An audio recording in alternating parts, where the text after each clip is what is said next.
Hello বন্ধুরা, কেমন আছেন সবাই?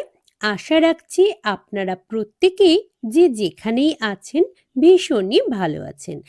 আজ আপনাদের সঙ্গে শেয়ার করতে চলে এলাম দারুণ টেস্টি নিরামিষ একটা রেসিপি।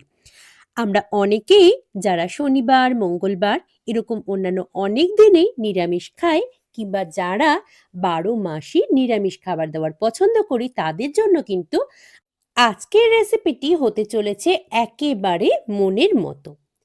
আজকের রান্নাটার জন্য আমি প্রথমেই নিয়ে নিয়েছি ৭০০ গ্রাম ময়দা আর তার মধ্যে নিয়ে নিলাম ১ চামচ লবণ এবং বেশ কিছু পরিমাণ সাদা তেল।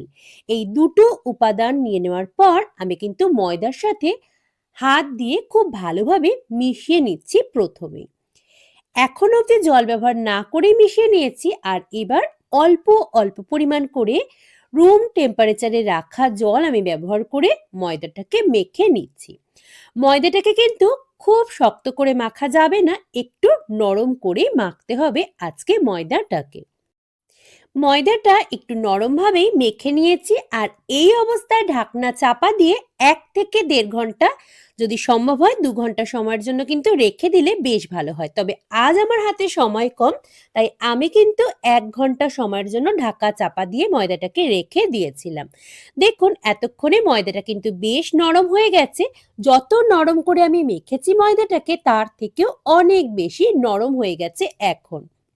এবার ময়দার মধ্যে বেশ কিছুটা পরিমাণ জল নিয়ে নিয়েছি আর হাতের সাহায্যে চটকে চটকে ময়দাটাকে কিন্তু বারংবার ধুয়ে নেব।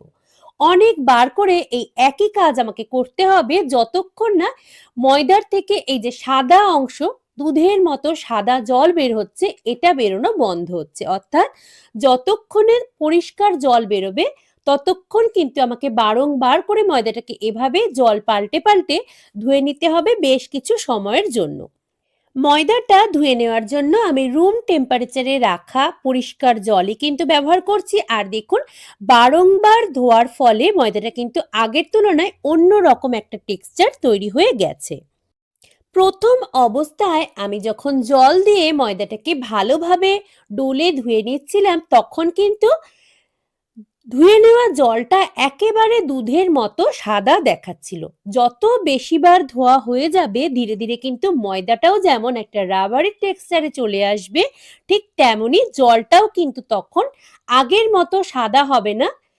তখন জলটা একটু ট্রান্সপারেন্ট বের হবে। এখন যেমন হচ্ছে আমি কিন্তু ময়দাটাকে ভালোভাবে তৈরি করে নিয়েছি কাশ্মীরি তৈরির জন্য। হাতে একটু বেশি সময় থাকলে ভালোভাবে ছেঁকে নেওয়ার জন্য একটা পরিষ্কার কাপড় ব্যবহার করে কিন্তু বেশ কিছু সময়ের জন্য বেঁধে রেখে দিতে হবে, যেভাবে ছানা থেকে জল বের করা হয় ঠিক সেভাবে।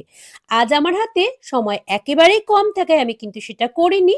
হাতের সাহায্যে চেপে চেপে যতটুকু জল বের করে ফেলা সম্ভব ঠিক সেভাবেই জলটা বের করে নিয়েছি আর এবার দেখুন হাতের সাহায্যে ছিঁড়ে ছিঁড়ে ছোট ছোট টুকরো আকারে কেটে নিচ্ছি। এই যে আকারগুলো এটা কিন্তু নিজেদের মনের মতো ছোট বা বড় আকারে গড়ে নেওয়া যায়।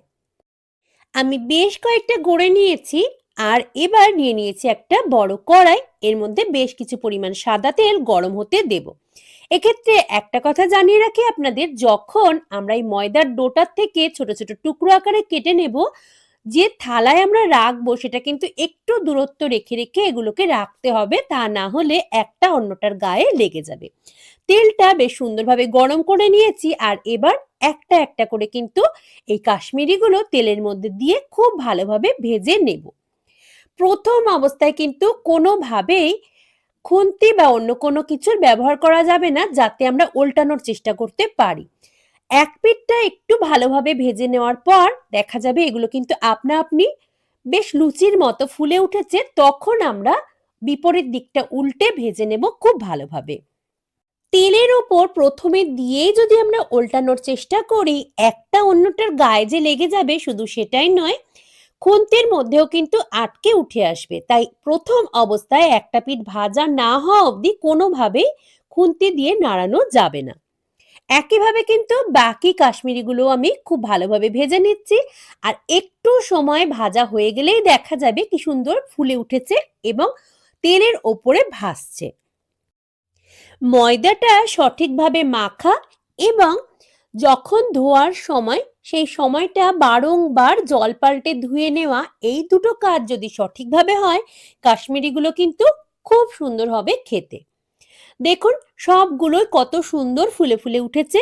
দেখতে যেমন সুন্দর লাগছে, এটা রান্না হয়ে যাওয়ার পর খেতেও কিন্তু ঠিক ততটাই সুন্দর। যারা নিরামিষ খাওয়া দাওয়া করেন তারা কিন্তু অনেকেই এই রান্নাটার সঙ্গে পরিচিত। একে একে সমস্ত কাশ্মীরিগুলোই আমি কিন্তু ভেজে তুলে নিয়েছি। এবার রান্নাটা সেরে ফেলার পালা। রান্নার জন্যও কিন্তু খুব বেশি উপকরণের প্রয়োজন নেই, যেহেতু আমি নিরামিষভাবে এটা রান্না করব। যেটুকু তেল অবশিষ্ট রয়েছে তাতেই কিন্তু আমার রান্নাটা হয়ে যাবে। আমি দুটো মাঝারি সাইজের আলুকে একটু ডুমো ডুমো আকারে কেটে নিয়েছি। পরিষ্কার করে নেওয়ার পর তেলটা কিন্তু আগেই গরম ছিল, যেহেতু সবে কাশ্মীরিগুলো ভেজে আমি তুলেছি। এই তেলে প্রথমে আমি আলুগুলোকে খুব ভালোভাবে একটু লালচে করে ভেজে নেব। আলুগুলো ভাজার জন্য এর মধ্যে সামান্য পরিমাণ লবণ এবং সামান্য পরিমাণ হলুদ আমি ব্যবহার করছি, আর ভালোভাবে মিশিয়ে নিচ্ছি আলুগুলোর সাথে। বেশ কিছু সময়ের জন্য মিডিয়াম ফ্লেমে আমি আলুগুলোকে একটু লালচে রং ধরা অবধি ভালোভাবে ভেজে তুলে নেব। আলুগুলো বেশ কিছু সময়ের জন্য খুব ভালোভাবে ভেজে নিয়েছি। এবার আলুগুলোকে তুলে নেব, আর এই তেলেই কিন্তু বাকি রান্নাটাও সেরে ফেলবো। দেখুন তেল কিন্তু এখনো অনেকটা অবশিষ্ট রয়েছে। এই তেলে আমি গোটা গরম মশলা, গোটা জিরে এবং শুকনো লঙ্কা ফোড়ন দিয়ে দিলাম। ফোড়নটা ভাজা হওয়ার পর দিয়ে দিচ্ছি দুটো মাঝারি সাইজের টুকরো করে কেটে নেওয়া টমেটো। টমেটোটার পেস্টও ব্যবহার করা যায়, তবে আমি এখানে টুকরো করা টমেটোগুলোই ব্যবহার করছি। টমেটোগুলোকে কিন্তু খুব ভালোভাবে কষাতে থাকবো যতক্ষণ না টমেটোগুলো খুব ভালোভাবে সেদ্ধ হয়ে যাচ্ছে। এই পর্যায়ে আমি পরিমাণ মতো লবণ এবং হলুদও দিয়ে দিলাম টমেটোর মধ্যে, আর একসাথে মিশিয়ে বেশ কিছু সময়ের জন্য ভালোভাবে কষিয়েও নেব। টমেটোটা বেশ নরম হয়ে এসেছে। এই পর্যায়ে আমি ৩ চামচ পরিমাণ জিরে গুঁড়ো এবং ২ চামচ পরিমাণ ধনে গুঁড়ো এর মধ্যে যুক্ত করে দিলাম, আর আরও বেশ কিছু সময়ের জন্য টমেটোর সাথে একসাথে কষাতে থাকবো। যেহেতু নিরামিষ, এছাড়া অন্যান্য বিশেষ কোনো উপাদান কিন্তু এর মধ্যে যাবে না, তাই মশলাগুলোর যাতে কাঁচা গন্ধটা একেবারেই না থেকে যায়, বেশ কিছু সময়ের জন্য কষাতে থাকবো। টমেটো সহ অন্যান্য মশলাগুলো কিন্তু খুব ভালোভাবে কষানো হয়ে গেছে, মশলা থেকে তেল ছাড়তে শুরু করে দিয়েছে। এই পর্যায়ে আমি কিছু পরিমাণ লাল লঙ্কার গুঁড়ো এর মধ্যে যুক্ত করে দিলাম। লাল লঙ্কার গুঁড়ো কিন্তু আপনারা নিজেদের স্বাদ অনুসারে যুক্ত করবেন। দিয়ে দিলাম ১ চামচ চিনি স্বাদটার ব্যালেন্সের জন্য। আগে থেকে ভেজে তুলে রাখা আলুগুলো আমি দিয়ে দিলাম, আর কিছু সময়ের জন্য ভালোভাবে মিশিয়ে কষিয়ে নেব। আগে থেকেই একটা পাত্রে আমি বেশ কিছু পরিমাণ জল গরম করতে বসিয়ে দিয়েছিলাম। তার থেকে কিছু পরিমাণ জল আমি এর মধ্যে যুক্ত করলাম, আর খুন্তির সাহায্যে ভালোভাবে একবার মিশিয়ে নিচ্ছি। কিছুক্ষণ সময়ের জন্য ভালোভাবে ফুটিয়ে নেব, যতক্ষণ না আলুগুলো খুব ভালোভাবে সেদ্ধ হচ্ছে। যেহেতু আমি গরম জল ব্যবহার করেছি, খুব অল্প সময়ের মধ্যে কিন্তু ঝোলটা ফুটতে শুরু করেছে। আরো কিছুক্ষণ ফুটিয়ে নেওয়ার পর আগে খুন্তির সাহায্যে দেখে নেব আলুগুলো ভালোভাবে সেদ্ধ হয়েছে কিনা। দেখুন আলুগুলো কিন্তু খুব সুন্দরভাবে সেদ্ধ হয়ে গেছে। আগে থেকে ভেজে তুলে রাখা কাশ্মীরিগুলো এবার আমি এর মধ্যে যুক্ত করে দেব, আর ভালোভাবে আরো একবার খুন্তির সাহায্যে নাড়িয়ে চাড়িয়ে মিশিয়ে নেব সমস্ত উপকরণগুলোর সাথে, যাতে মশলার ফ্লেভারটা এর মধ্যেও ঢুকে যায়। আমি আজ রান্নাটার জন্য কাশ্মীরি লঙ্কার গুঁড়ো ব্যবহার করিনি। রঙের জন্য আপনারা কিন্তু চাইলে কাশ্মীরি লঙ্কার গুঁড়ো ব্যবহার করতে পারেন। আমার রান্নাটা কিন্তু প্রায় হয়ে এসেছে, আর মিনিট কয়েক ফুটিয়ে নিলেই কিন্তু আমার রান্নাটা রেডি হয়ে যাবে। এই পর্যায়ে আমি দিয়ে দিচ্ছি ১ চামচ পরিমাণ শাহি গরম মশলার গুঁড়ো এবং এর মধ্যে দিয়ে দিচ্ছি ১ চামচ পরিমাণ ঘি। ভালোভাবে খুন্তি দিয়ে রান্নাটার সমস্ত উপকরণগুলোর মধ্যে এটাকে মিশিয়ে নেব। মিনিট কয়েক এই অবস্থায় রেখে নামিয়ে পরিবেশনের পালা। কেমন লাগলো আজকের রেসিপিটি অবশ্যই জানাবেন। নিরামিষ দিনে কিন্তু এই রান্নাটার কোনো তুলনাই হয় না।